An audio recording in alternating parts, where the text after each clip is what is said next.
Hello, welcome to Wander Financial. Today I just want to give you a quick look at how to create a watch list in TradingView charts. First step is just to click in the upper right here, create new list. We'll name this one stocks. After that you can just begin adding ticker symbols. Add Apple, Google, Amazon. If you can't remember the name, the ticker symbol, you can just type in the name of the company and you'll get a nice list here. Make sure you pick the right one for your corresponding market.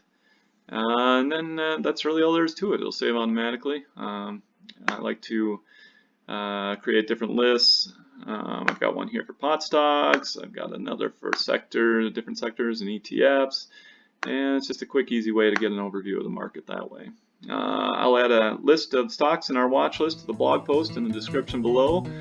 And that's about it for today. Thanks.